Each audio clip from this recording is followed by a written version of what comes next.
So I think we should make a start now, just to extend a very, very warm welcome to everybody here. Thank you for joining us this evening for this introductory webinar in Formative Embodiment with Jim Feil. I've had the pleasure of knowing Jim, must be coming on for 25, 30 years now, something like that. I've worked with him many times in the classroom, always been very, very deeply appreciative of Jim's work, the depth of his understanding, the depth of his skill in helping to facilitate people to move through difficulties and connect deeper and deeper into themselves. And over the last many years, Jim has been really creating a form that he's calling Formative Embodiment, drawing on many different influences from his work with people like Stanley Kellerman from the field of polarity, and his work with Dr. Randolph Stone, the founder of polarity therapy, and also from his involvement with craniosacral biodynamics, as well as pre and perinatal work and the whole field of trauma work. And Jim has really brought together many, many different strands to create a very beautiful approach to working with ourselves that he's going to introduce you to this evening. Just to say that at some point during the evening, Jim will take questions. So please do write questions in your chat box, if you want those to be read out. Also at that point though, you can come on, you can switch your sound on and come on live should you wish to interact with Jim directly in order to ask questions. Also at some point in the evening, Jim is planning to do a demonstration, and this is going to be with anybody who's online with us. So have a little think whether or not you would like to be participating in a live demonstration with Jim at a later point during the evening. Maybe there's a particular topic that you think you might want to work with, something that feels live, something that feels current for you. And this will perhaps give you an opportunity to experience Jim's work directly, but also to demonstrate some of the principles that Jim is going to be highlighting for us this evening. I do want to remind you that the webinar is being recorded, so should you come on for a demonstration or to ask questions, please just understand that that will be recorded, and this may be distributed, sent out, or put on a YouTube channel, something like that. So please be aware of that. What else? Yes, and also at the end of the webinar, we'll be taking a poll just to get your feedback. And we'll also be introducing you to the possibility of starting a training with Jim in Formative Embodiment that's going to be starting on the 10th to the 13th of June. It's going to take place in London, but there is also an option for joining that seminar or the whole course online via Zoom. And we'll talk a little bit about that at the end, and give you some information about that. So I think that's all for now. Just again, very warm welcome. There's still one or two people coming in. But I think at this point, I would simply like to pass you over to Dr. Jim Feil. Welcome, Jim, and thank you for being with us. So your sound needs to come on, Jim. For some reason, you're... Good idea. Good there idea. We go. Now we can hear you. Yeah. Michael, you're always very practical around these things. So. Great. Yeah, just a little detail, maybe. People need to hear you. Great. Okay. So, good. So welcome, everybody. And we're going to spend a couple of hours taking a look at formative embodiment. And it's a pretty big territory. It's a little bit like landing in New York City or Paris and having 2 hours to look around. So you're not going to see that much of it, but you may see enough, you could have a good time, and you might see enough that you would know you'd want to come back. So we're going to touch into formative embodiment in different ways. We'll talk a little bit about some of the central ideas a little bit, and I'll talk to you actually about my own personal experience with it and why it has touched me as deeply as it has, and why I find it such a wonderful way to work with people, in many forms, whether it's therapy or coaching or education. And I think it has implications for the arts as well. So anyway, and then we'll do an exercise, a group exercise, each person individually following this exercise, and then we'll have this demo, and there'll be opportunity for questions, and hopefully you'll get a nice sense for what formative embodiment is, at least in this abridged version. I remember the abridged Shakespeare company. They used to do all the works of Shakespeare in 2 hours. I don't know if anybody else remembers that. Of course, that was a comedy event. So this is not exactly a comedy event, but anyway, it is abridged. So just so formative embodiment, I use the word formative because the idea of formative in the way I'm using it came from Stanley Kellerman's work primarily. He developed something he called formative psychology, a very elegant, deep, beautiful work. And so I've gotten my inspiration from him in a primary way, but then all the other influences that Michael mentioned are also there. So it's about a certain kind of relationship we have to our body and to our experience. And of course, and so we're going to define a little bit what that looks like. Yeah. So of course, each of us is what you would call a life form. We are a life form. And basically the only way we know about life itself and what life is through the form, right? So that the form expresses and tells us what life is about. As Kellerman said, life makes shapes, right? So it makes an amazing range of shapes, and we are one of them, one of these amazing shapes. So when we look at the idea of form, the human form and formativeness, one way to think about it is that really the body is really built and maintained by movement and action, right? The body is an ongoing action. It's not a thing, it's not an object. It has a certain presence and density and structure, of course, but it's an ongoing action. And that's kind of a critical piece that we're going to unpack as we go forward. And you see this from the very beginning, right? The embryological process, we'll take a very brief look at that on a slide or two. But the whole embryological process, those 9 months, are a very active process.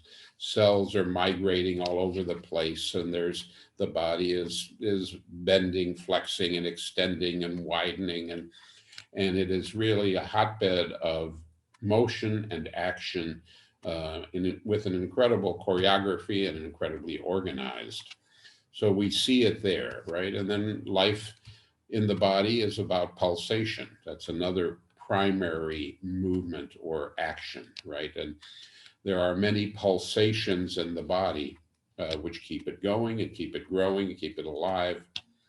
So embryology is action, pulsation is action. And then we are built with a whole range of kind of a whole motor library. We have a whole innate series of motor actions, which are involuntary, reflex. Emotion is also one of those. And so that we are built to act in a reflex way to survive and to thrive.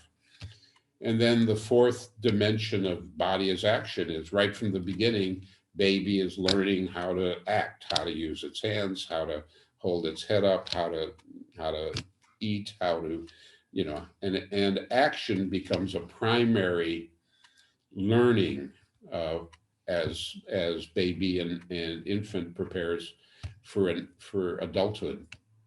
And adulthood is all about competence in motor action, right? Speech is a motor action, right? And we're learning how to act appropriately and effectively and satisfyingly, in work, in relationships, in self-nurturance. So really, in a certain way, we're bringing the whole idea of action and behavior into our primary focus. And and with that focus, uh, feeling and sensation and even thought are, to a great extent, maybe not exclusively, but a great extent, feedback for learning how to act ever more satisfyingly and effectively. So, that kind of situates our work, and I think you'll see how we work with that principle as we go forward. Yeah.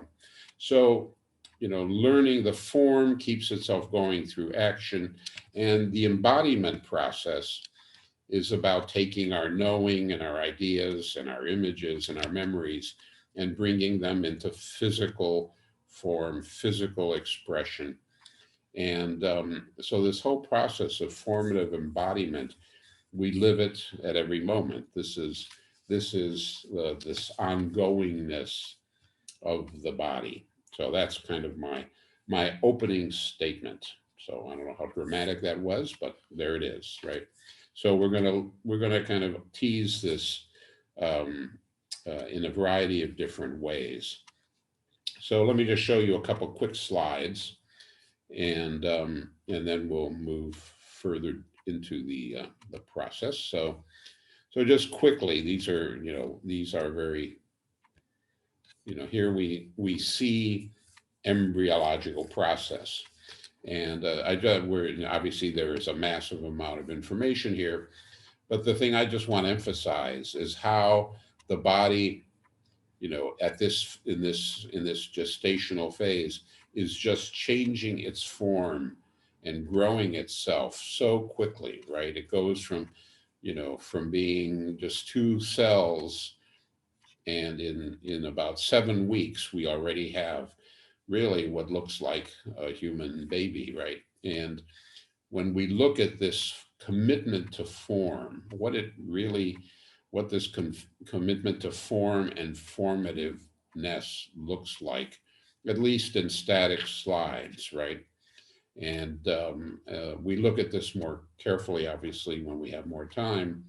But you know, if as an adult our shape and our form change this quickly, a good question to ask ourselves would be, who am I? If we saw our body changing, and suddenly growing more arms and legs and sensory apparatuses and so forth, who would we be, right? We would be so clearly an ongoing, changing, formative process. Yeah. So anyway, so just to kind of have that as an image. Now I've got to find there we go. And then I'm going to show one more um, uh, brief, this is more of a video, a short video. Some of you have probably seen this. Whoops, we want to go back to the beginning. So here we have an image. It's obviously a computer generated image, but it's, I think, a beautiful image about embryo as action, embryo as motion. So I'm just going to play it. It's just that's not very long, and I think, can get a feeling for what we're talking about here with motion and action as the core of who we are.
So I think quite an impressive little video, no, even though it's computer generated, and talks about how forming happens, right? How it starts in a very simple, fluid, undifferentiated form.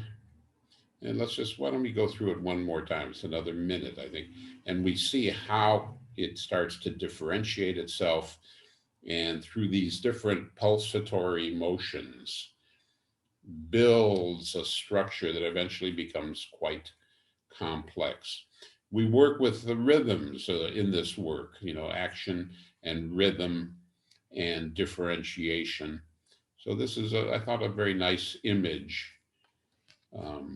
for that process, just to get a little bit of a feeling for it.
Yeah, so I think it's a nice orientation to this inherent movement of building a form before there's even really an active nervous system or motor system.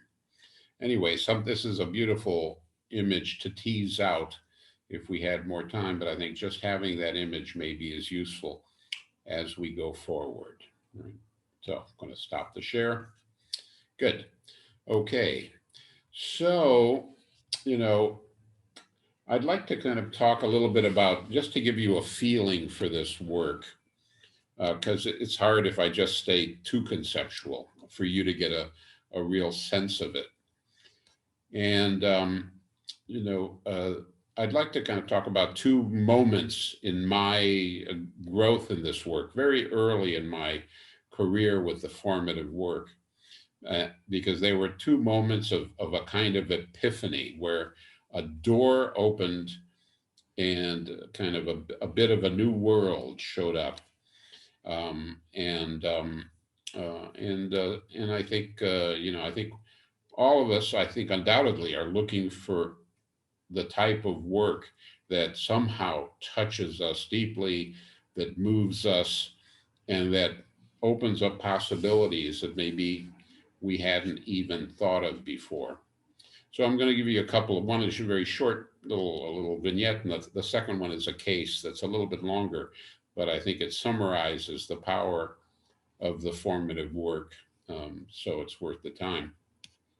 The first was, very early in my contact with Kellerman. He had his seminars, and he would invite people, obviously, to do work in the group.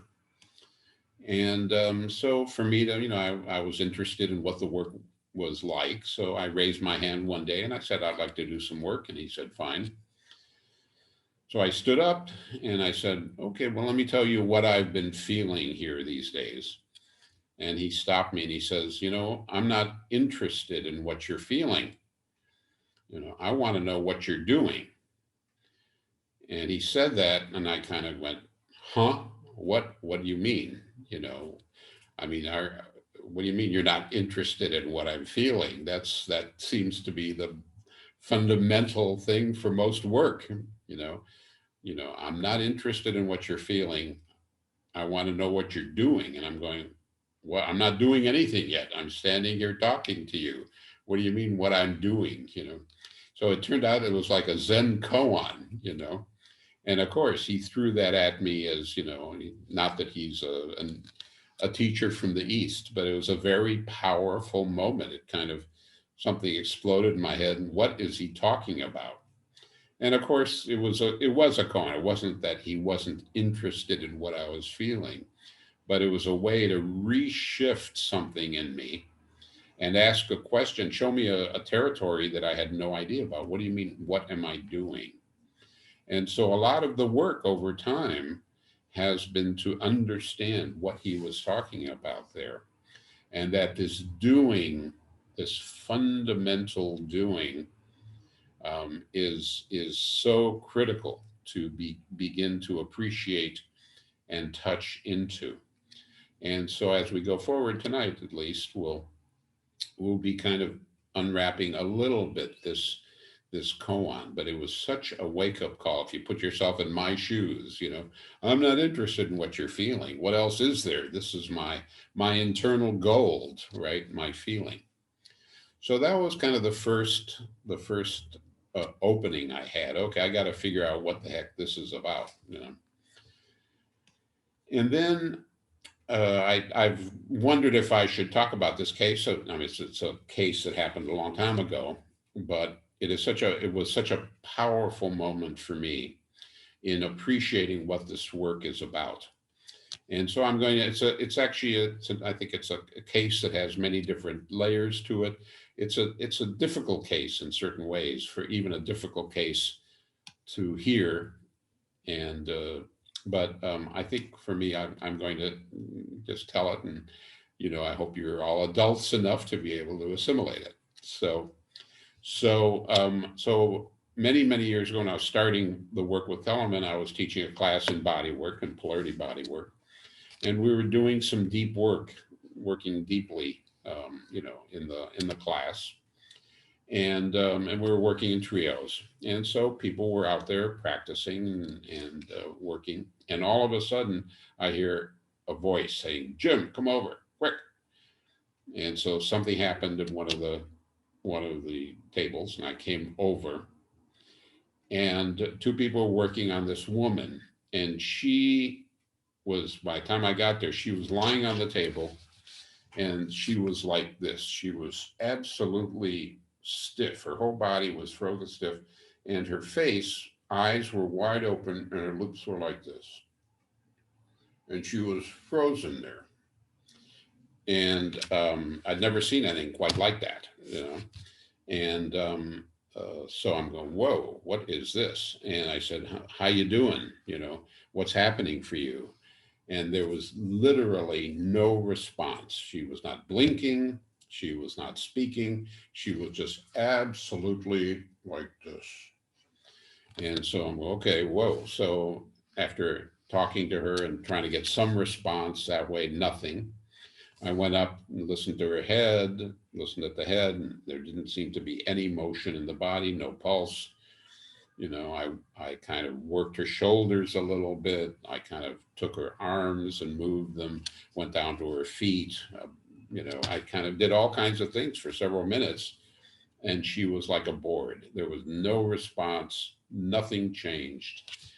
And I started to get nervous, after about 8 or 9 minutes of this. She is breathing, but literally no response. And so I'm going, whoops, are we going to have to call medical emergency services here? Because she was absolutely unresponsive. So, and of course, I'm the guy, I'm the teacher, so I got to take care. So I said, okay, woof, before I call, and I thought, okay, let me take a step back and let me just take a look at this afresh. And I was, and I had been started to take Stanley's courses in formativeness and inform. And so I said, well, okay, let me look at her and let me see, what is this form? She's stiff like a board, but her eyes and her lips were like this, very marked somehow. It looked like a kind of fear, but it was more than that. It wasn't just that. So I looked at it and I said, what is this? What does this remind me of? What is the form here? And what came to me was that, boy, it looks like a fish, mouth like this, eyes like this. And I said, well, okay, it looks like a fish. So I I started to read back to her what I saw. I said, well, do fish mean anything? I don't even remember exactly what I said. It was 40 plus years ago, but I started reading back to her the fact that I saw a fish here. And I said, well, how is it to be a fish? How is it to be a fish underwater? And I was just kind of making stuff up. And after about the second or third or fourth question, she blinked for the first time in 10 minutes. It was a blink.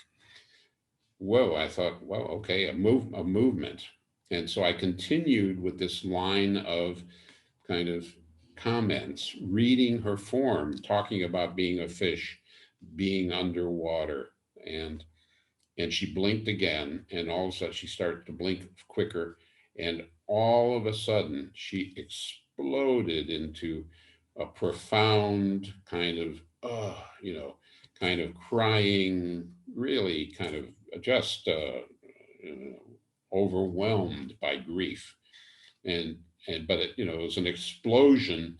There was no titrating of it. You couldn't go slowly. She went from being frozen to just in intense grief, and she was just crying. And so that was also a bit disturbing, but it was better than frozen. At least there was motion, there was emotion, but she was inconsolable. And again, we talked to her, and she couldn't say anything. She just was overwhelmed.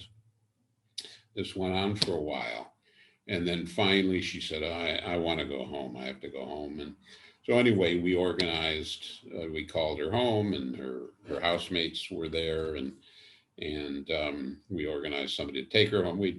This was, I could have done it better if I had known more, but we got her home, and she was taken care of, and she was deposited home, and her housemates took care of her, and so that was, that was kind of the event. And everybody was kind of stunned in class. And so, I called the house during the week, but didn't get any answer. So, and then a week later, we had the class again. And okay, so everybody shows up, and she shows up. And she comes in, and she's walking and looking moderately normal, and everybody is looking at her without trying to look at her, of course. And so, we all sit down, she sits down, and she looks around, and she says, you probably want to know what happened last week, don't you? And everybody is going, well, okay, that would be okay. And she told us a story that was so powerful, not, up until this point, it was kind of funny. It stopped being very funny. So 10 years prior, she had, she'd been married, and she had two very small children, a little girl, a few years old, and a little boy, about two, a little more than two, maybe three. And they were at the beach, and she was sitting there at the beach. One was playing right next to her on the left, right. One was playing right next to her on the other side. She was reading a little book, watching them, and so forth. And, so at one point, she's reading her book and looks up, and all of a sudden, the little girl's there, but the little boy is not right next to her. And she looks up, and the little boy had run right to the edge of the water. Well, and she just exploded after him, but a wave caught him and carried him under. And so she just rushed in, dived in to get him. And unfortunately, she was too late.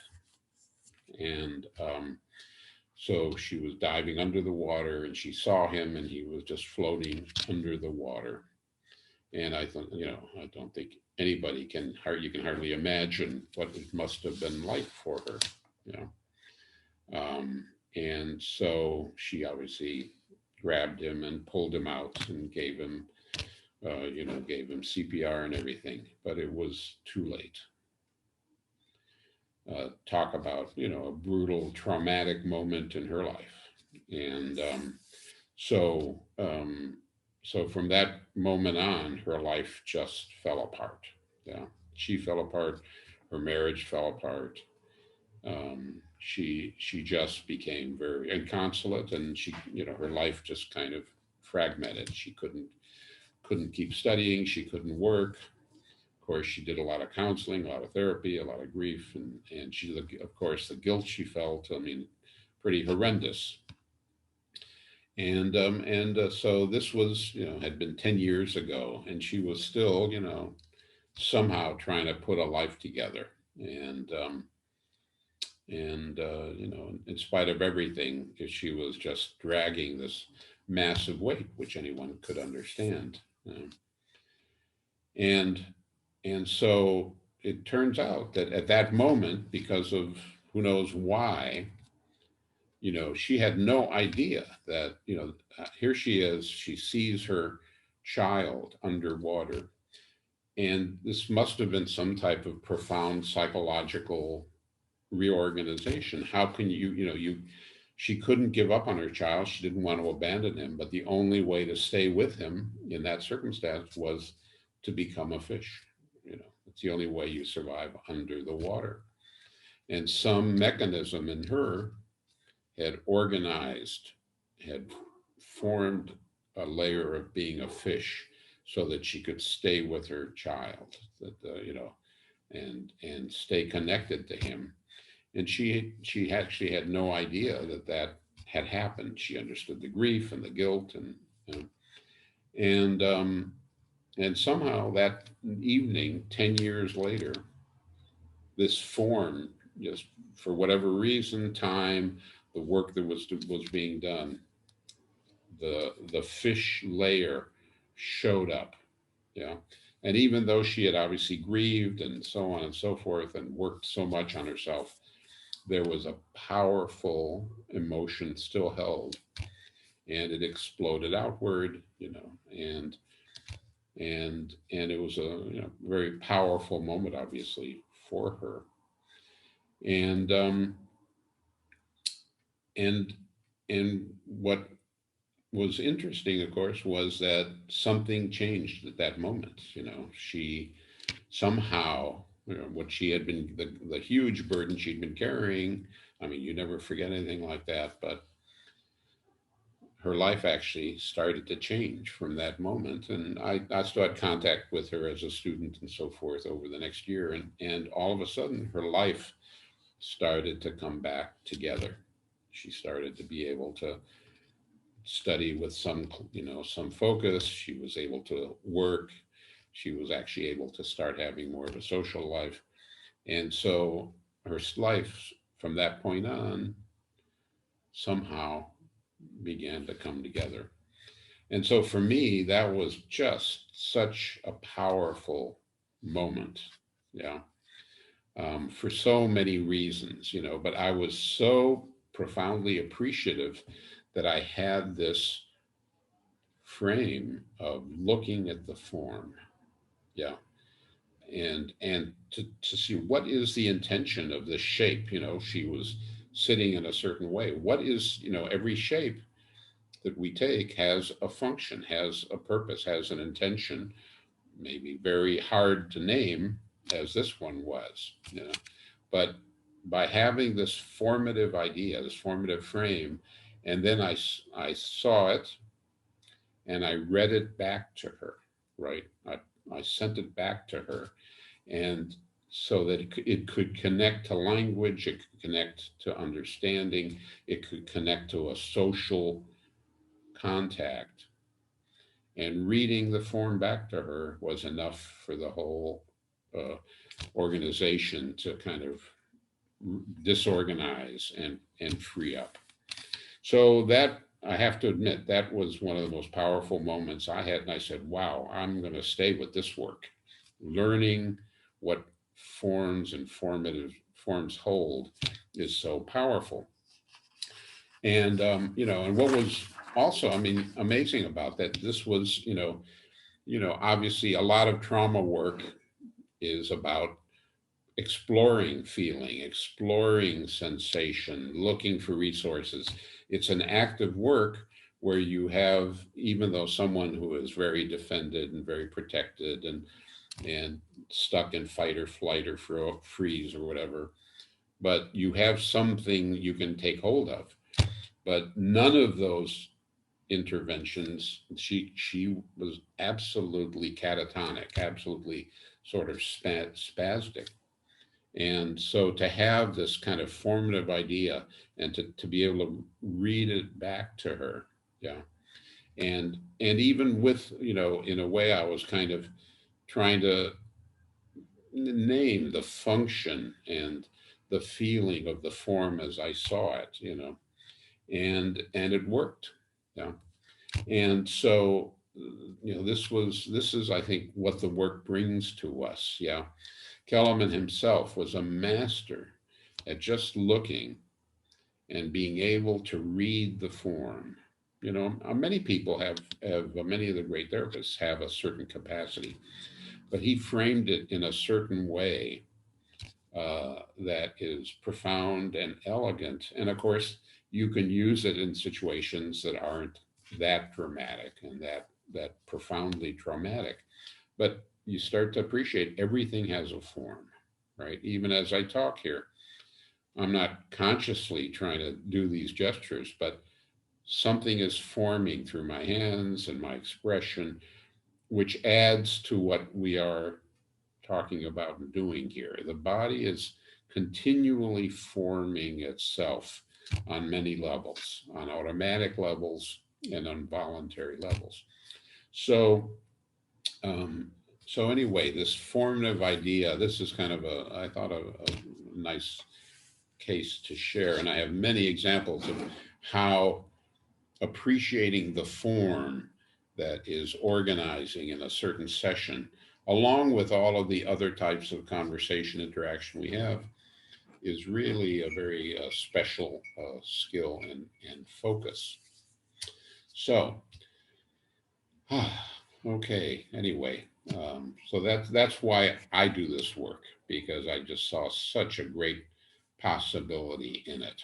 So, um, okay, I don't know. I guess maybe we could have, if there were one or this is, you know, this two questions here. We're not going to open. We're going to, you know, have a bit of a longer question and answer moment later. I don't know. Does anybody have a pressing question or comment here at this moment? Somehow it's, or, you know, okay, I can't tell. I guess I'm leaving this to either Michael or David to see if a hand goes up somewhere or. Yeah, no hand up at the moment, Jim. No hand at the moment. Okay, so. If you have a question, just pop it in the chat box or press the reaction button and put your hand up and you can come on live. Yeah. Okay, well, let me keep going then, and we'll have another opportunity for questions in the not too distant future. So this is kind of, we're moving into this formative territory, yeah, where you know, where this all these layers of activity come together to create a form, right? Our embryological history, right? The pulsatory motion that keeps us going at so many levels, also called the tidal motions. And then, of course, all the involuntary programs for action and for movement that we have built into us as part of our inheritance, genetic inheritance, programmed inheritance.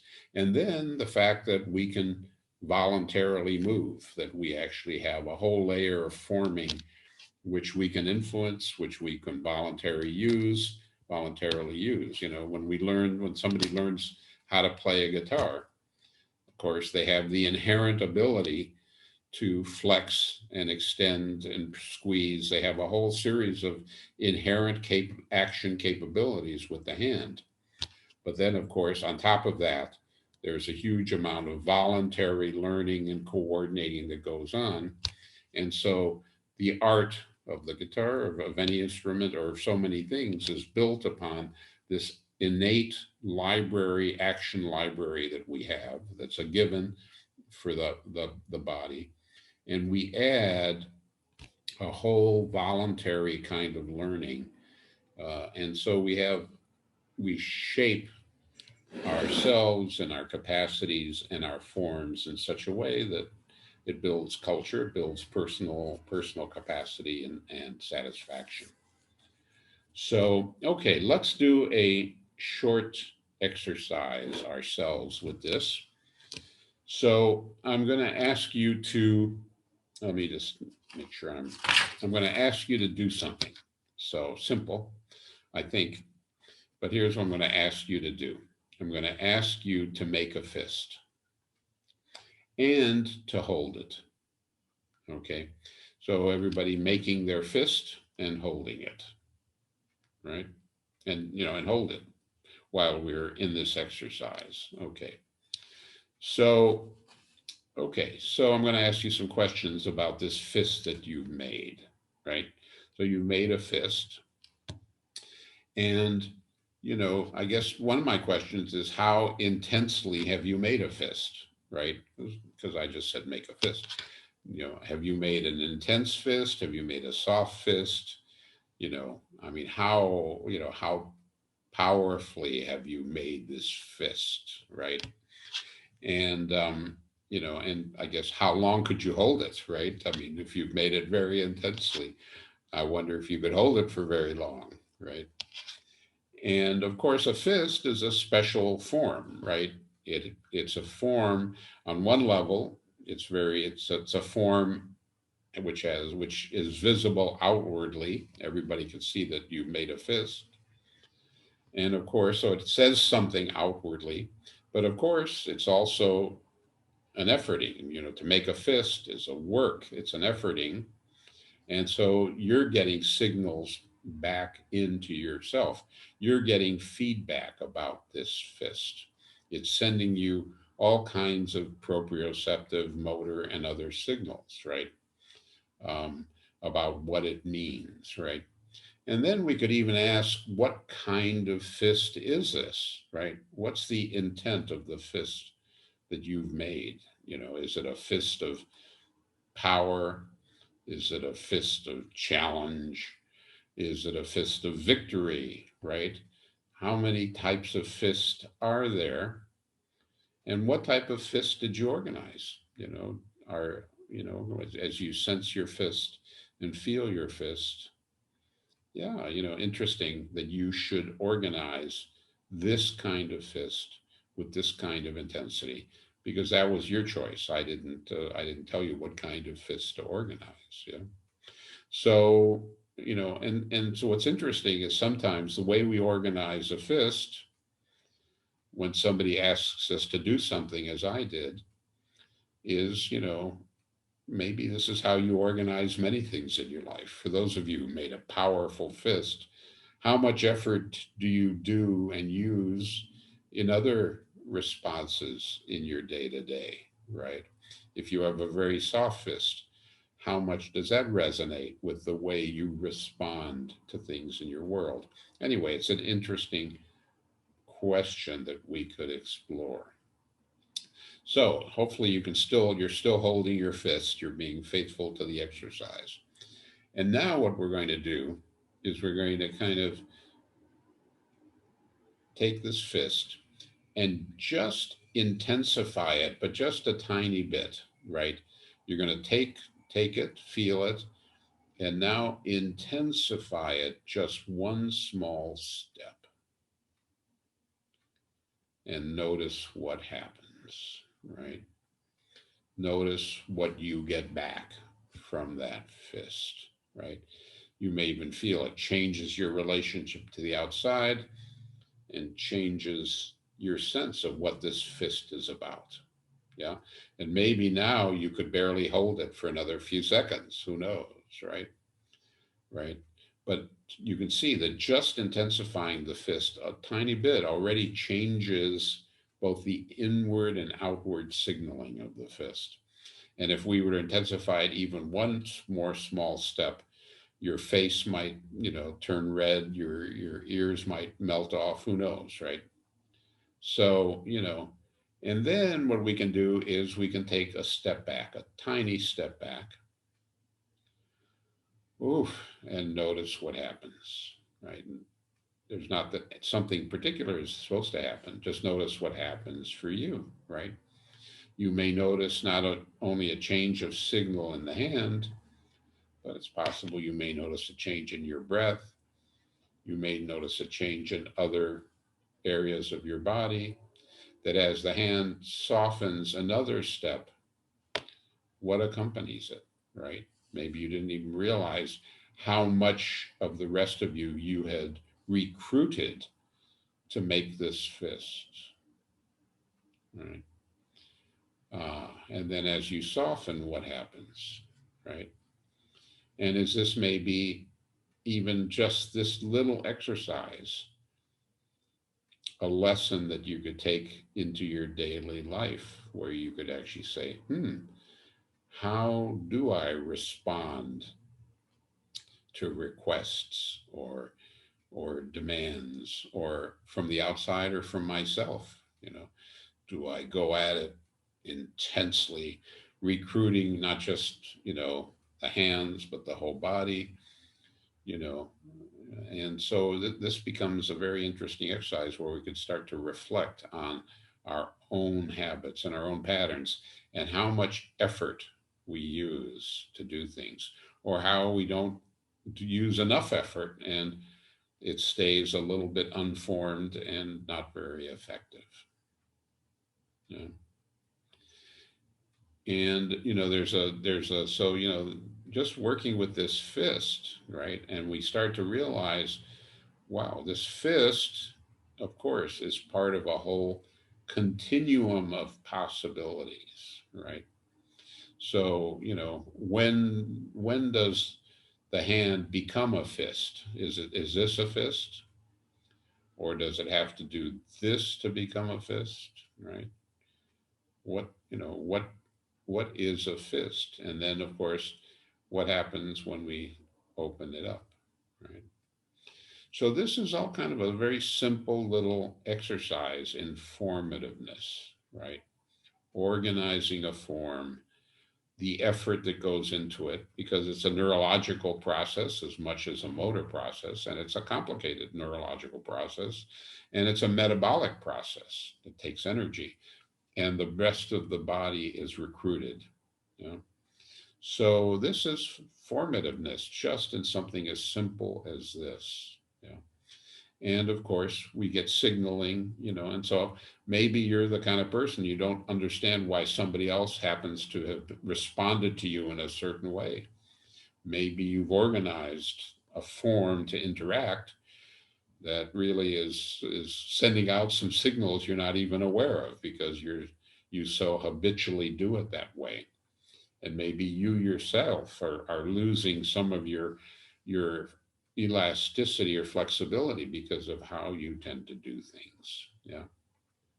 So this is kind of, this is another way that we are continually forming ourselves in relation to situations, people, our environment, and how much effort are we using, and how much effort do we sustain things with, and what's the cost of all that? Yeah.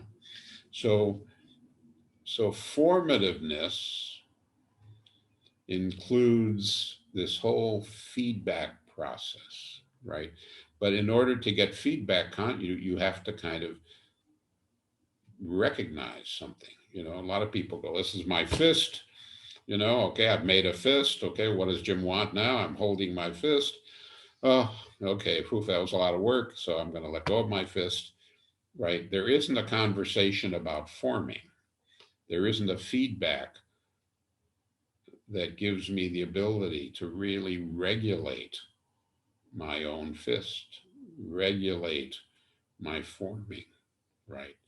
Decide how important it is to have this fist or a soft fist, or, right, many kinds of fists. So anyway, this is an exercise that's much easier to do in class when you can have feedback, but I'm hoping you can kind of take that and use that. Yeah. And we'll take one more step with this, and then we will kind of open it up to questions. So so we've got a fist. Now, a fist is often an angry fist. It doesn't have to be, but it's often an angry fist. Yeah. And anger, we know when you're really angry, it carries you like many emotions. It just carries you in a trajectory. Wow, that was really made me angry, and I'm really pissed, and I'm gonna sue you, I'm gonna hit you, I'm gonna run away, I'm gonna divorce, whatever. It's like strong emotions create a trajectory, right? Whether it's anger or deep sadness or shame or whatever, all of them, the basic automatic response has this trajectory. It's a trajectory that classically is acted out. If I'm ashamed or really ashamed, whoa boy, right? These are all those base fundamental action patterns that are just part of our innate library of action and response, right? So anger has a trajectory, right? Now, one of the things that if we really want to get out of that powerful automaticity or the powerful repetitiveness patterns we all have, right? How many of us go through these repetitive behaviors, this repetitive emotional, response to things, which is part of sometimes a traumatic history or not necessarily traumatic, but we are just habitual creatures. And how hard it is to change these deep habits. If you're a smoker, if you do other kinds of things, it's so hard to change the action patterns, right? Because they have a trajectory that is so wired in and built in. So one of the things we do with this work is we interrupt the trajectory. If you don't interrupt the trajectory, you're going to keep doing it, you know. And so the first step in a trajectory that is really causing you difficulty is to find a way to interrupt it. Yeah, at least slow it down. Of course, we know slowing down is so important these days in so many ways, right? But at least to begin to slow it down so the trajectory doesn't take you over, right? Slowing it down or even stopping it, right? So that's the first step. And the second step is to get the feedback, allow the feedback from that interruption, right? Because we need that information. If we're going to influence the trajectory of something, you can stop it and hold on, but it's a lot of work, and it doesn't change anything really. It maybe avoid certain kinds of problems. But what we need to do is we need to kind of begin to open the circuit of feedback so that we begin to consciously appreciate the intention of this trajectory and gesture and form. And that begins to open up the space where we begin to have choice, right? So, I remember the first time I used this in an argument with a friend. She was screaming at me, and I wasn't fair, and I was ready to scream back. And we were going to probably lose our friendship, right? It was going to be a great screaming match, and who knew if anything got thrown around and broke. It was like there it went, and the trajectory was on its way. And I remembered formativeness. I remembered Kellerman. I remembered interrupt the trajectory now. As hard as it was to slam on those brakes at that moment, I did. Wow. And I allowed a feedback process to come back to me. And I started to realize, man, this is a lot of work, and this is dangerous. And so I actually ended up softening it and took a step back. And it was such an amazing moment to interrupt that yeah, that trajectory, and it gave me a space of possibility. And this feedback loop kept coming and coming, and she kept screaming, and I'm sitting there going, wow, look at this, I'm just here. And eventually, she realized I wasn't screaming back, and she stopped, and she took a look. She interrupted her trajectory after a while, just because, I had interrupted mine. And within about 15, 20 minutes, we were actually having a conversation. And the friendship was preserved instead of having to carry this whole other dimension. So, these are very practical ways in which, the formative idea is very close to many ideas that we have. It's not from another world. But the way that, that Kellerman kind of talks about working with this, and some of these procedures, and this kind of exercise of, right, what he calls the 5 steps, where we intensify and disintensify or disorganize and pause and so forth. Wow, it's very, very powerful. However, we come up against so many automaticities of action that we've already built in, so much learning.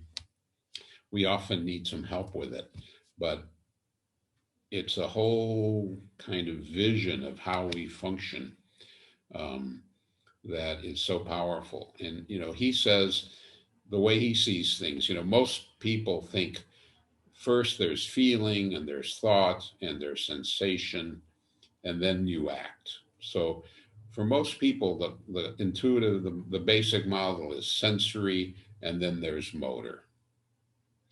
And he's saying, actually, first there's motor, then there's sensory, motor. And I don't know if that, he said that there is an action prior, in many, if not most cases, there is actually already a behavior and an action prior to the feeling, prior to the sensation that's creating it. But since we're totally unaware of it, we don't look for it.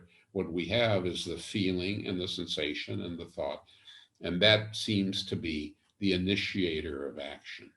But as a result, it sometimes works to work with that model, but sometimes not so well. And so adding this other kind of exploration of this readiness to act that is prior is a very interesting model. So I'm going to take a momentary break here. I'm going to take a breath and see if, if there's any questions or comments here. So I take my own advice and see if there's any feedback from anybody or any questions you'd like to ask.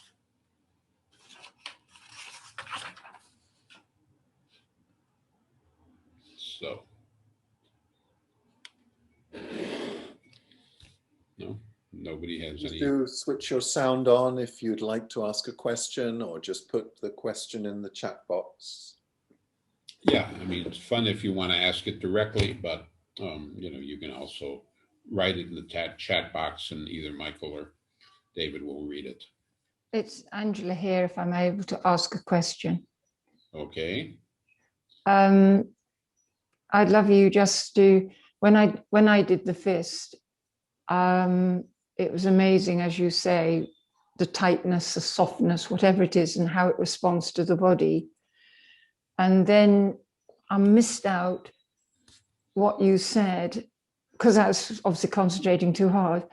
Did you say let go? Or no, I didn't use what's the word you use, which was just so tight, and then you step back, whatever the word is, right, in your intentional tension. Right, you intensify it. Yes. And then de-intensify it. Ah, de-intensify you don't let go. No. Because, we have formed something. Yeah. And we have formed something because it has a function for us, because it has an intention. An You don't expression. Right, Mm. exactly. And if you try to just let it go, that whole package of Yeah, with you. internal organization it's either lost or Yeah. it stays there and it just reorganizes at some other moment. So the whole point of this, Calvin never used the word let go. No. It's like giving up your form. Yeah. He would say, okay, well, soften it. Yes, soften it, Disintensify soften it. That's the word. or disorganize it a little. Yeah. Right. And so this is a whole formative process or protocol. Yes. Whereby we look at the forms and that we've organized for ourselves. Yes. Because we've organized them for a reason, whether our child experiences organized a certain pattern of behavior and thinking and yes. So it kind of touches into our history also. But we've Yes. organized a form, and having a form is a starting point. If you throw it away because you don't like it, you may be trying to throw away something that has a lot of value to you, but used in a different way. Thank you. Yeah, great. Okay. Really appreciate it. Great. A couple of comments, Jim, have come in. Some feedback from Caroline. Wow, that was very profound. The fist was a simple exercise, but gave me so much insight into my habitual patterns. Great. Well, nice to hear. That's always wonderful. That's wonderful feedback. So I take it in and I glow a little bit. Fantastic. Great. There's a question come in from Marcus. Marcus, all right. Marcus, what is your description of action? My description of action. He then goes in to say inner actions also organic growth, looking at a work of art or a performance. Sure.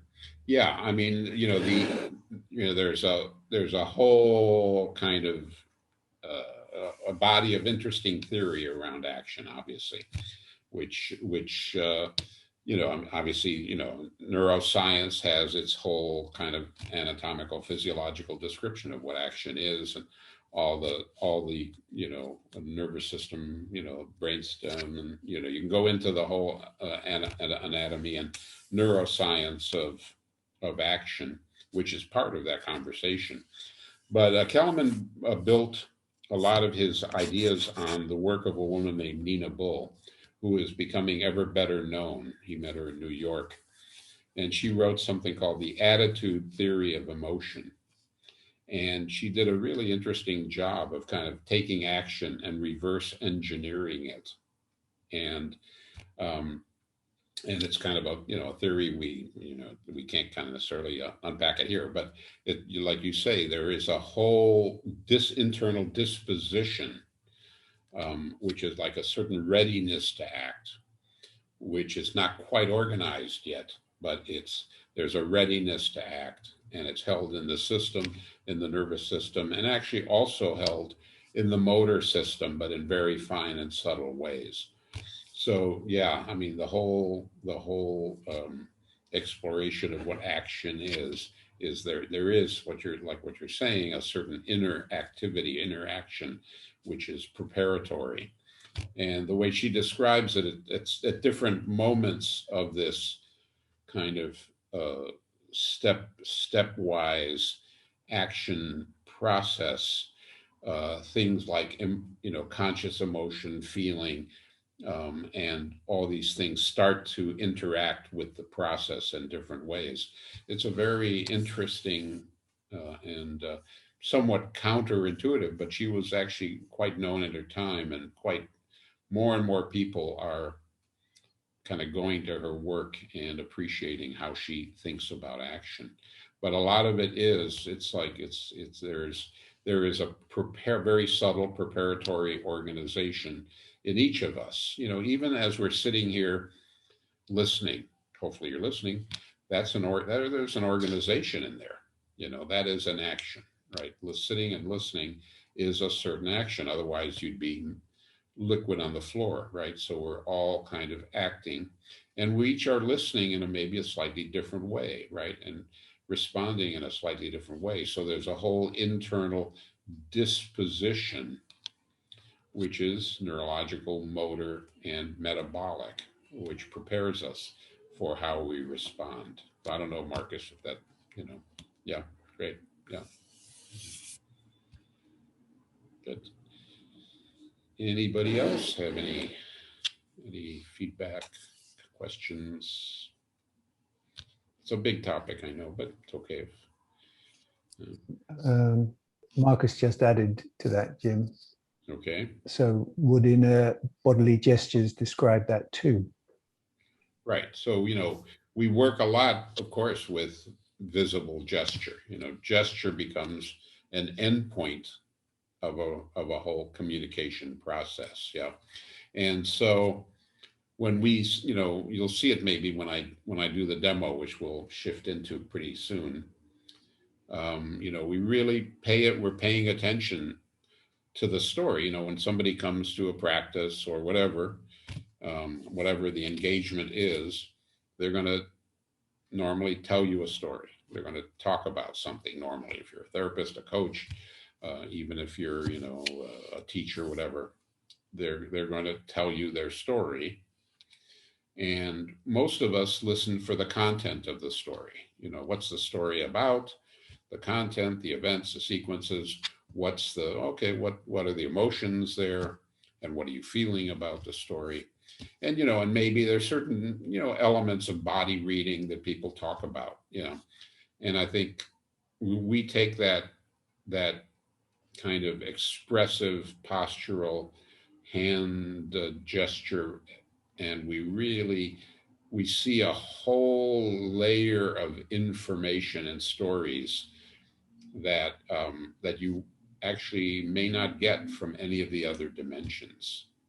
They're all related, of course, but yeah. So we work a lot with gesture. The fish story, right?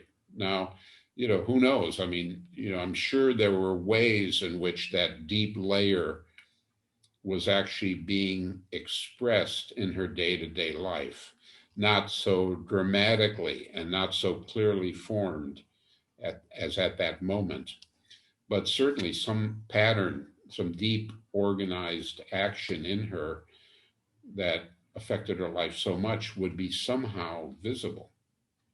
And so when we work with people and listen to people, we this is a very critical line of storytelling that we pay attention to. I just made a gesture, and I didn't consciously make it, but now that I became aware of it, and I pay attention to it, something happens in me. Saying I'm paying attention to it, and I'm still not 100% sure why I organize this gesture as part of my communication.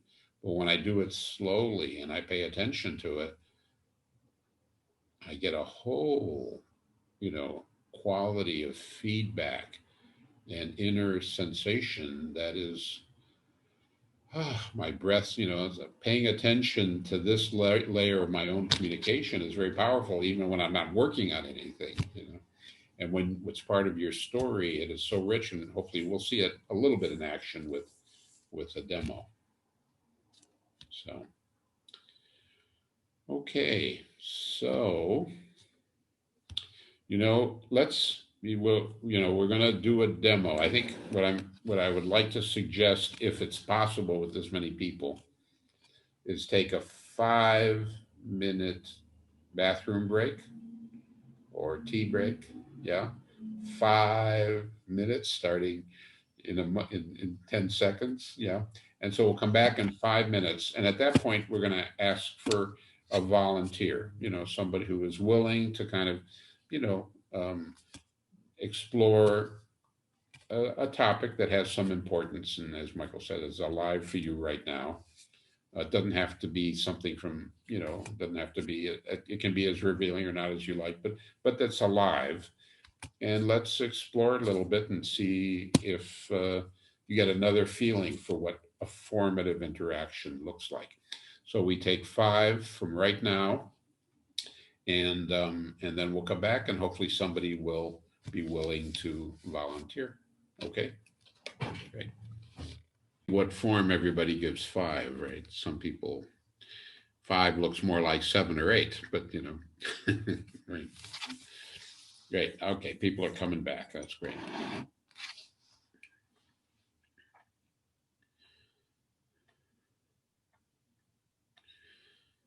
All right.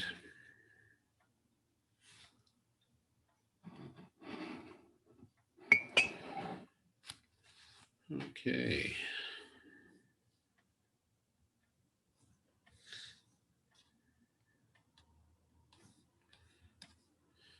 Looks like some kettles take longer to boil here.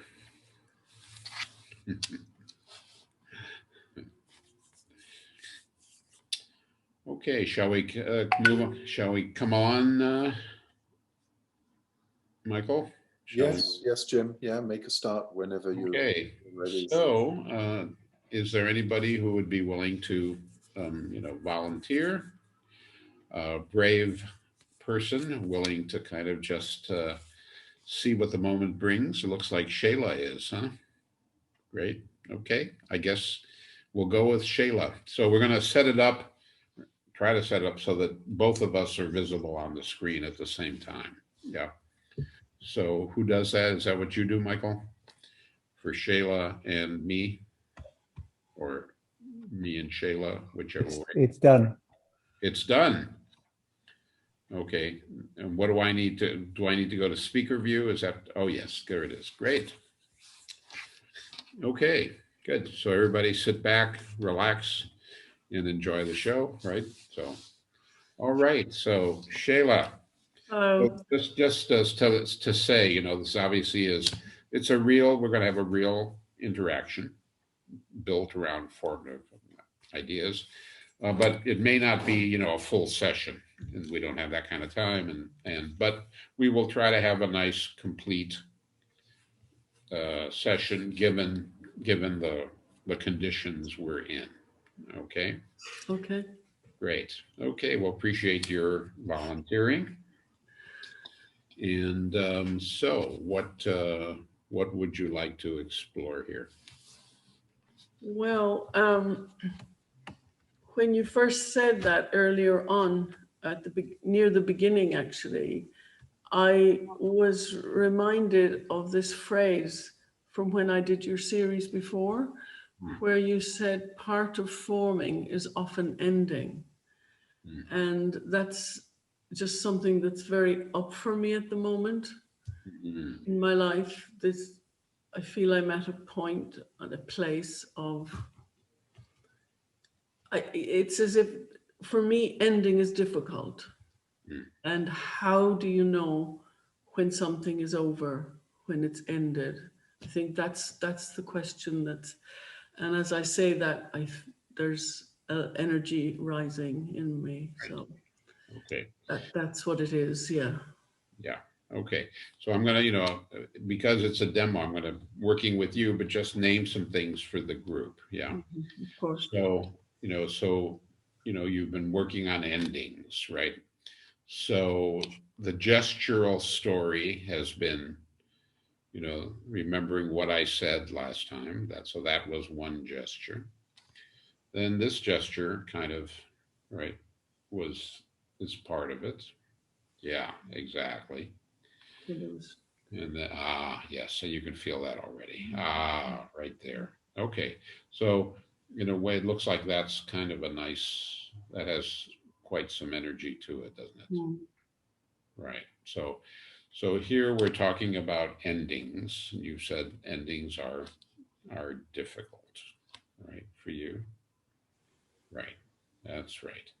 It's more knowing when something is finished or over rather than holding on.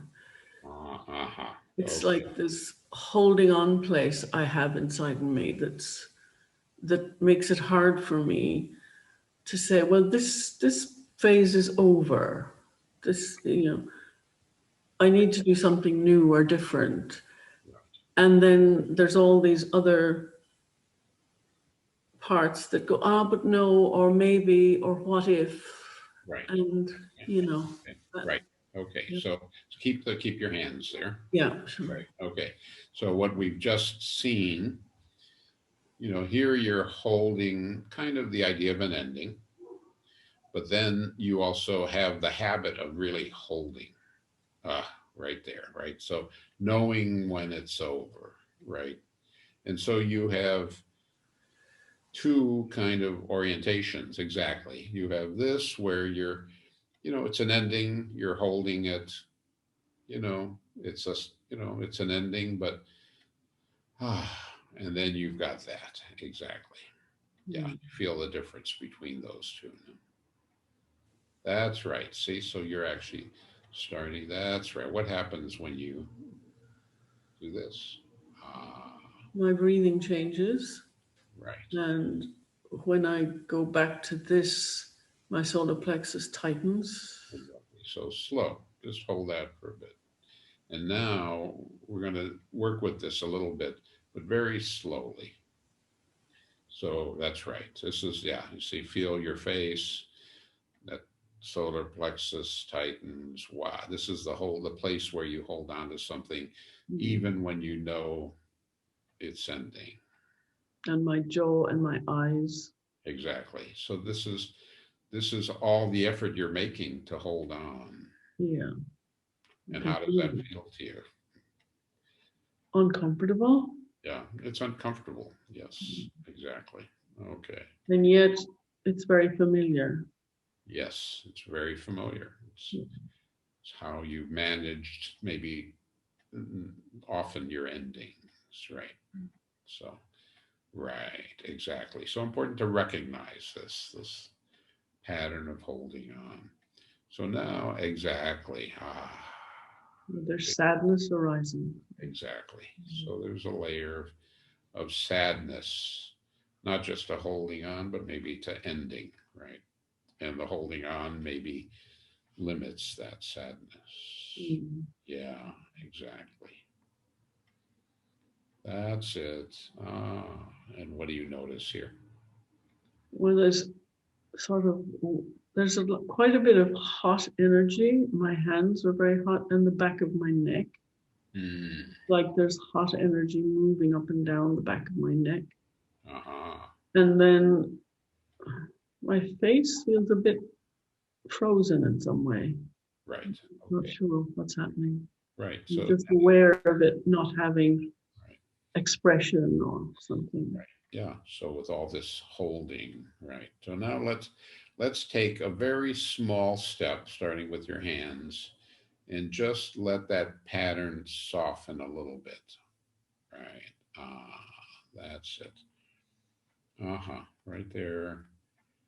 And the sadness rises up again. And this, see, so that's interesting, isn't it? Right. That, you know, that as you soften the holding, yeah, there's sadness. That's right. Exactly. Right. And how is it to feel that sadness? Well, there was also a little shock that kind of went through my body. Exactly. A shock in the body. There's the sadness, and there's somehow tamping down the sadness in some way. Right. Exactly. Yeah. Right. So exactly. See, so this, right, this gesture is working with a number of different layers around the experience of ending. So the word separation comes to my mind. Exactly. Separation. Okay. So, and when you, exactly, separation. Yeah, there you go. So you start to go into right. Oof, exactly. So, and just again, just let it be there, but if you can slow it down just a little bit. That's it right there. Oof. See, so there's a kind of a little shocking, jumpy kind of quality to it. There's sadness to this ending, tamping down. A lot of layers to this. There's a lot of layers, yeah. Going way back. Yeah. Going way back, exactly. So ending is a complicated process in general, but for you specifically also. Exactly. See, so, right, exactly. Ah, there you go. Ah, there, see, something just Well, shifted. because I just had the thought, I equate ending with separation, Right. and separation is painful. Uh-huh. So that's, see, so you've joined those two. Yeah. And I guess I'm one, and maybe you're one. Is it always true? I don't think, probably not, but Probably not. But yeah, that's what you're holding there. That yeah, that ending means separation. yeah. Yeah, my upper back got really tight when I had that. Exactly. Right. See, so that's why we have to do it in really small steps, because there's it's a complex pattern for you. There's so much energy held within it. There's so much energy held in it. Exactly. So part of the process is for you, as we work, is for you to begin to appreciate, you know, you may really need some of this holding, you see. Otherwise you know, something, you know, it's just too much. But maybe you can soften it just a little bit, but not so much that your back goes stiff, right? So you're looking for a zone that gives you a bit more possibility with this. Ah, there it is. See? Ah, what just happened? My thumbs moved out. Uh-huh. Ah, There's a lot of energy in my thumbs. how is that energy for you? Feels good. Yeah, exactly. You see? Yeah, So, yes, exactly. Ah, there it is. See, so mm, just something as simple as moving those thumbs. and the upper back, my upper back's eased a bit now, and it's sort of widening. Ah, okay. You see, and look at this, and the hands are actually very mildly Widening. finding, so you're finding some space in this, right? See? Exactly. See, so here you're still, particularly your left hand is still kind of holding, Yeah, but some of that first gesture yeah, is, they're different, aren't they? they're different, aren't they? Exactly. I didn't notice. Ah, you see, so your form is shifting, but they're a reflection of your relationship to the story is shifting. Right. Exactly. So there's another way to interact with endings. Exactly, but yeah, exactly. But you want to follow it slow. That's it. Whoa, look at that. Looked like there was a little wave of something came up. No? Well, I had this thought, well, ending could be fun, you know. Oh, wow. Well, that's a bit of a shift, isn't it? I don't know where that came from, but Right. Well, it came from somewhere, it right? came from somewhere. Look at that. Endings could be fun. Yeah. Just let yourself kind of help. That's right. Mm. Great. That reminds me of when I used to do workshops, and at the end we did this thing of holding really tight all the hands around the circle, and then releasing them to feel the joy of the kind of wanting to hold on and the joy of letting go as well. So I just had that memory, Yeah, right. and So it releases so much fun energy in the body. Yeah. sure, exactly.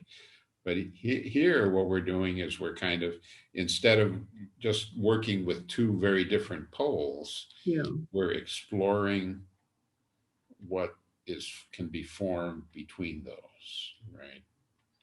That's right. See, so you have It's like there's something else can emerge. exactly, which you actually can help participate, can help form it in the way that you need it right now. That's right. Slow. Do it slow.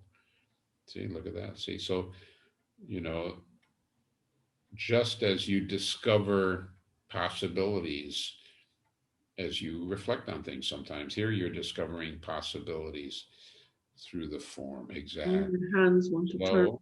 all the way around. Slow. Yeah. See. Now this is an interesting form right here. It's Right? got a pulse. It's got a pulse. It's pulsing.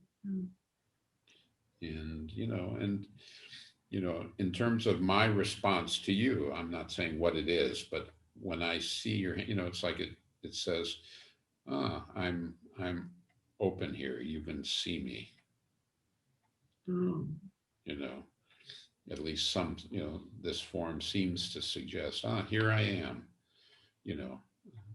I have a boundary at the same time, but I'm also more available. Does that make sense to you? Yeah. But the boundary is important too. See, Yeah. it's got,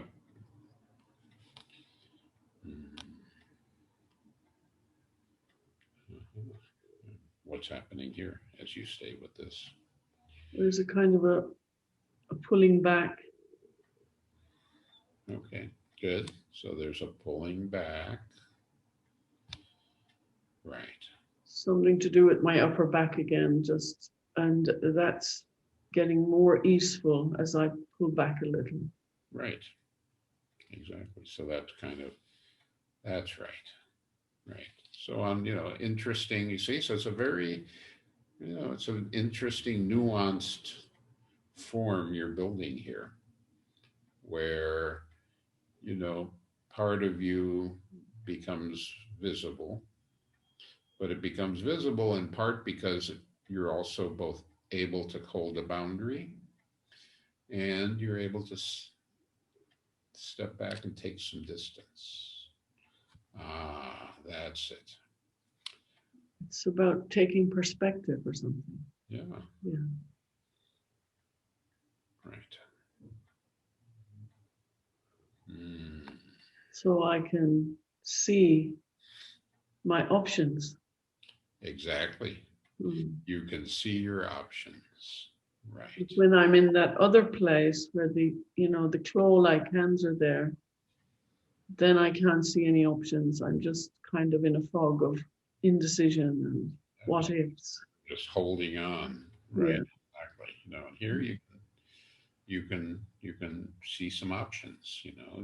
Maybe there is a difference between ending and separation, right? You can begin to see other possibilities. Exactly. Look at this. And you can really hold that ending very differently now. Look at that. Yeah. Well, my ribs have really opened up and my solar plexus has just really got space now. Right. Oh, feels good. Great. Yeah. Yeah. See, nice. See. So, right. So a nice little evolution, right? And I can feel more connected to you now. Right. Exactly. Because I wasn't connected for some of that. I was going out of connection and then very momentarily connecting to you and then going out. And now it's like, I'm here and you're here. Right. Exactly. Yeah. Because as you shift the form holding on, when you hold on, you can kind of look out a little bit, but then you're pulled back by the very signaling that you're giving yourself. Here, you're there. You've got a boundary, you've got space, and yeah, exactly. Nice. Okay. Here I am. Here I am. Right. Right. Exactly. So here I am. So in a way, an ending, like you said, can be fun. It doesn't, right?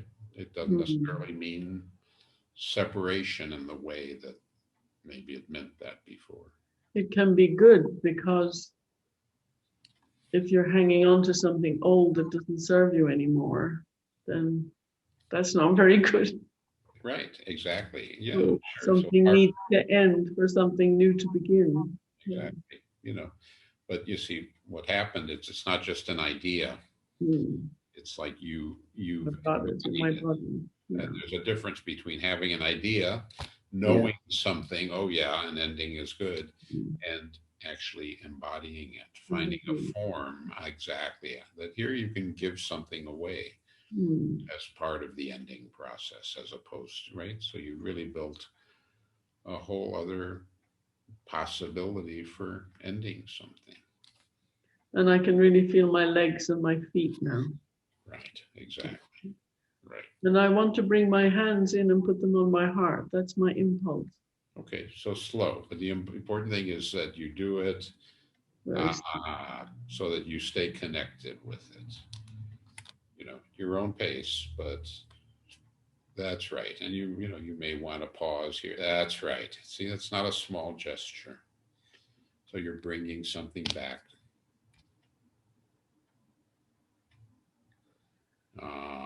That's right. Exactly. See, so you actually take the time you need, that you need, not right. Exactly. It's coming home. Coming home. Right. Oof. That's right.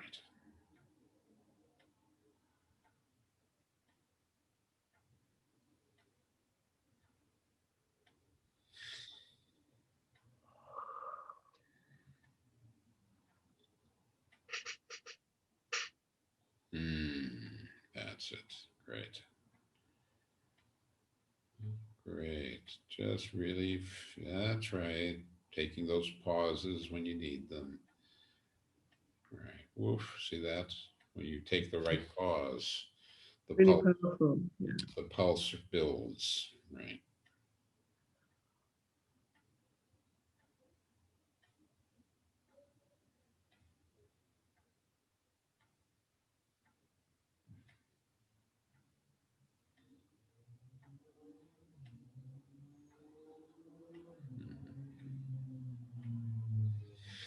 Great. Very nice.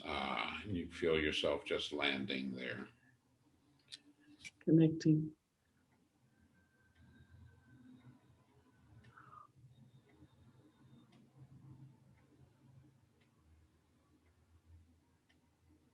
Whoa, wow. Look at that. See the deeper pulse coming up. Very strong pulsing now. Just life force, very strong.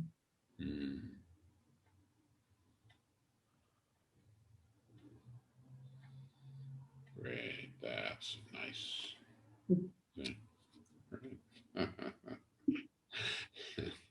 Good.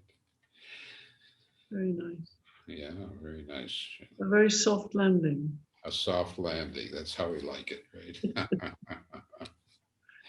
Great. Yeah. So you really, no, it's very wonderful. You're really able to take something back from it, you know, to yourself. Yeah. Wow. Lots going on. Lots of pulsing and energy. And some tears, but not sadness, just kind of a quiet joy, I think. Yeah. Right. Yeah. Thank you. Yeah. No, thank you. Very nice. The breathing has completely changed. Right. Exactly.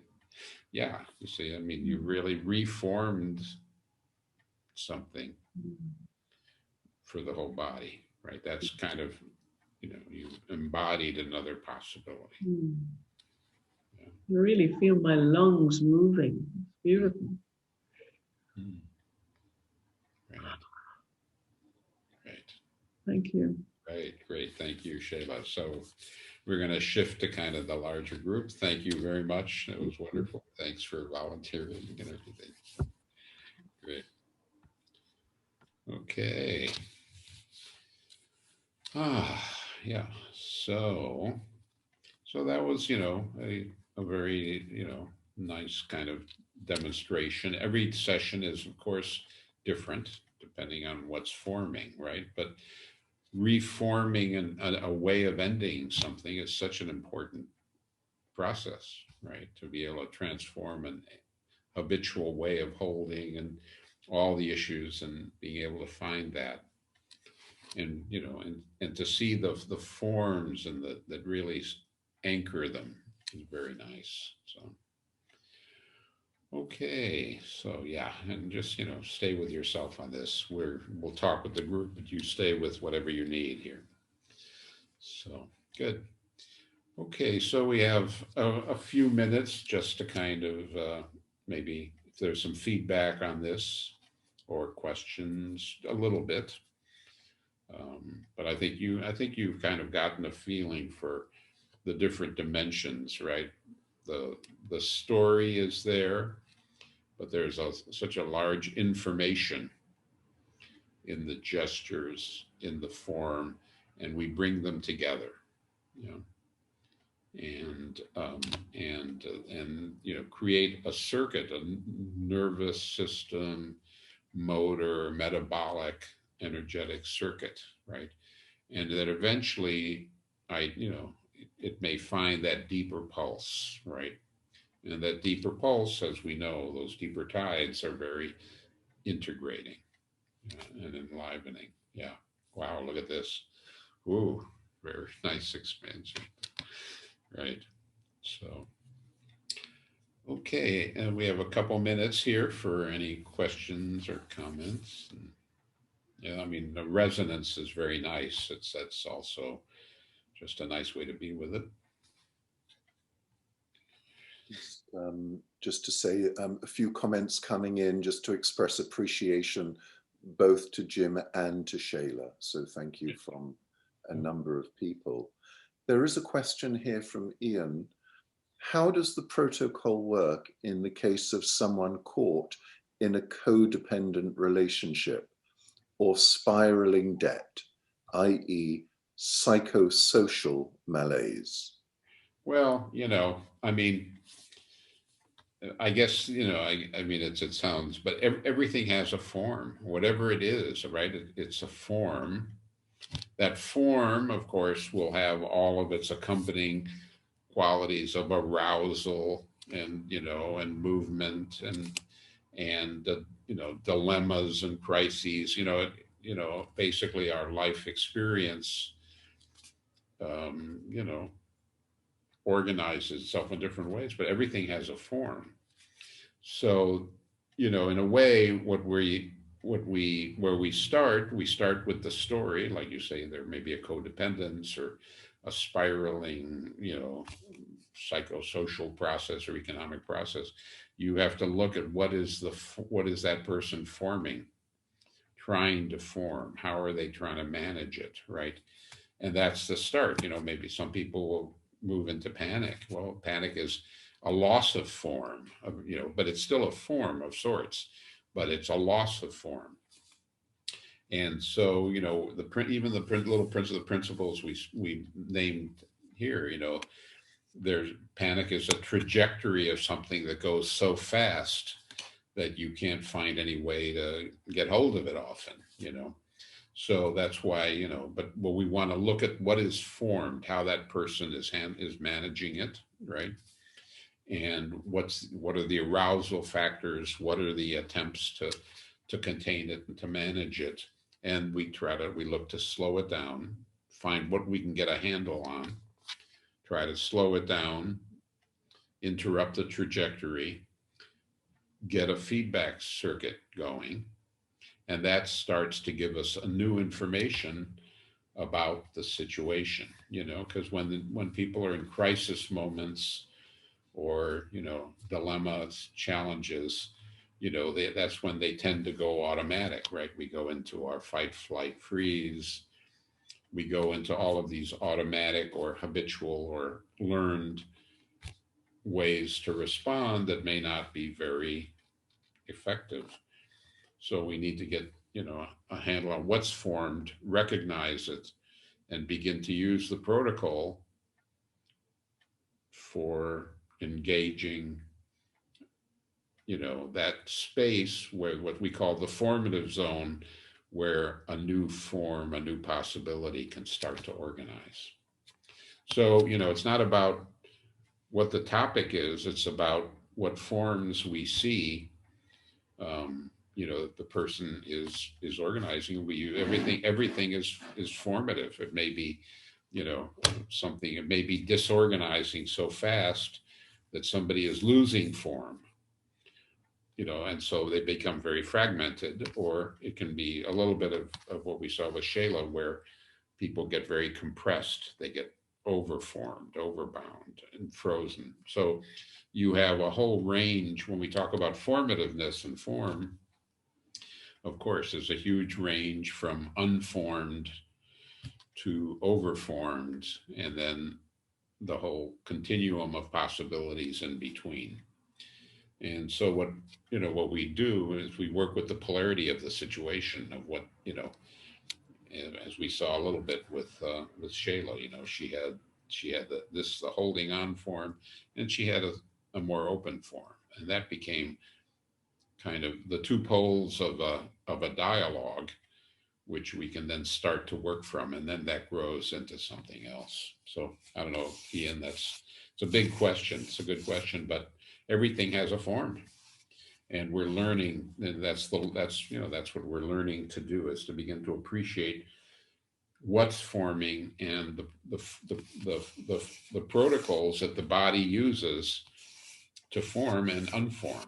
And Kellerman used to say, it's not exactly, we're working with the body's own functions. It's a methodology that is synchronous with the body's formative function.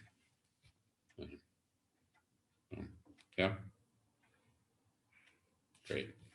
And then we look at a lot of examples and learn from that. Yeah.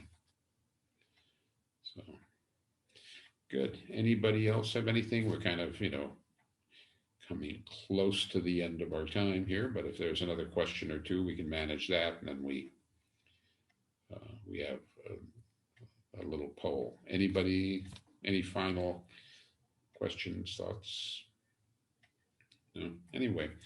Okay, well, I think you've gotten, for the time we've had, I think you've gotten a bit of a view of what the work is, and again, it's a big territory, and but I think you've gotten a few of the pillars that we work from, and I think you've got a little bit of the feeling of the work also, and so we really build this whole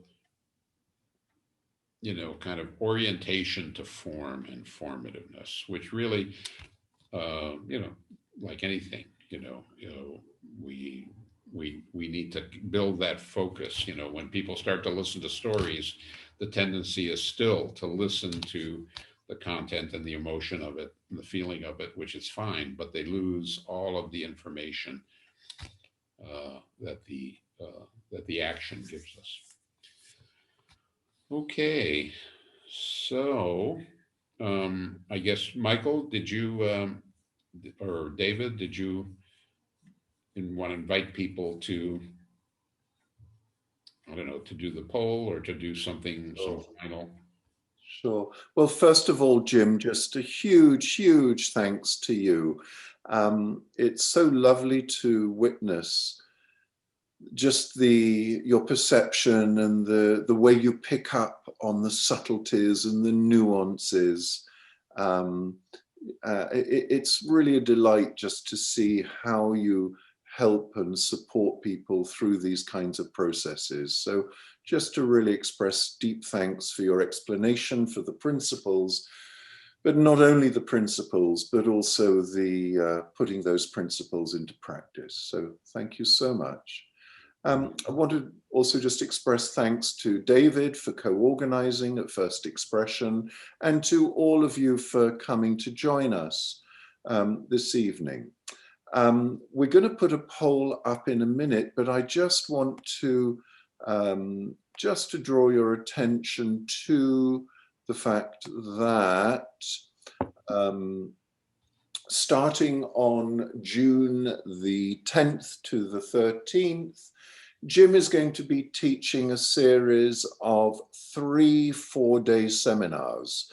Those seminars will take place in London, but there is also an option for people to join on Zoom. We'll be setting up facilities for people to receive feedback, support on a Zoom link as well, in addition to the people who are there in the live seminar. And it's during these 3 4-day seminars that Jim is going to unfold the principles and the practice of formative embodiment. You can get further details by looking on one of the websites that's written on this slide here. But also to mention that there is an extension to an early bird discount, which goes on until this Saturday. So if you are interested, just send an email to the administrator. You can do this through Esther, the administrator you've been in touch with for this webinar, and she can send you information.